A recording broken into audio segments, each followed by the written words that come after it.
Have you looked at any game stars and wondered how they got there? It's not easy, but what if I told you there's a channel that is there to help you firsthand, using proven methods, or you just want to see a madman trying to get better at a game that hates him? Well, this is that channel. Here I usually ramble on about strategy games, usually a few main ones that we pick and try to get good at, using the most effective methods we've got. These days we mostly play Magic the Gathering and To Arx. Here you can find review of the replays that either I played or the ones that we received, to find mistakes and fix them by studying them.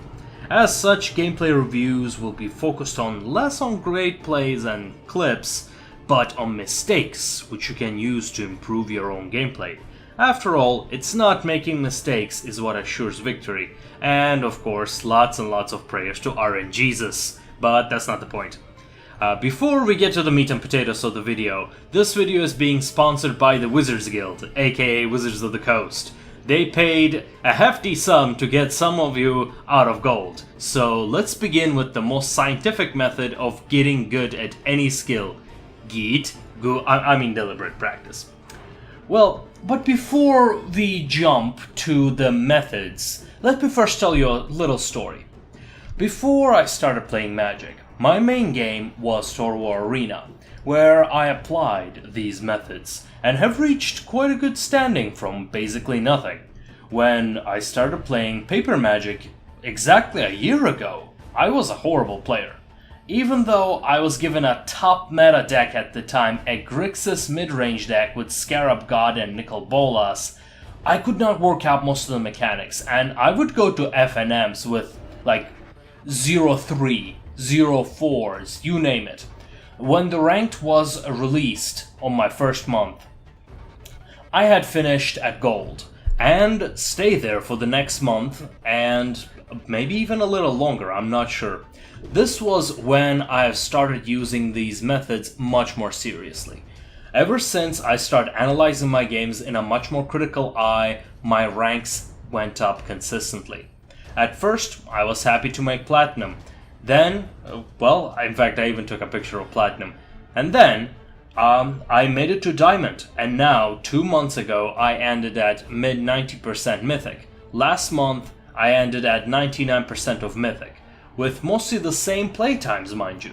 The difference is not just the practice, or the talent. After all, this kind of leaps over a month, just a little bit too good or unnatural.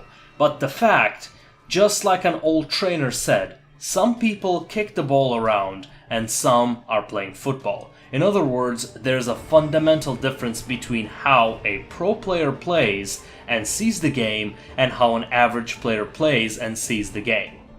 So, how do you start playing a game like a professional without devoting 12 hours a day? Which is a complete myth, by the way.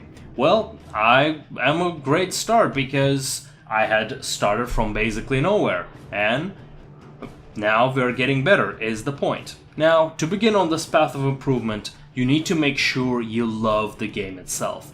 Not just the times you win, not just the times when your combo goes off, but with good and bad, because there will come times when you will just not want to even touch the game, but that is okay. Because managing your burnout is just as important as training.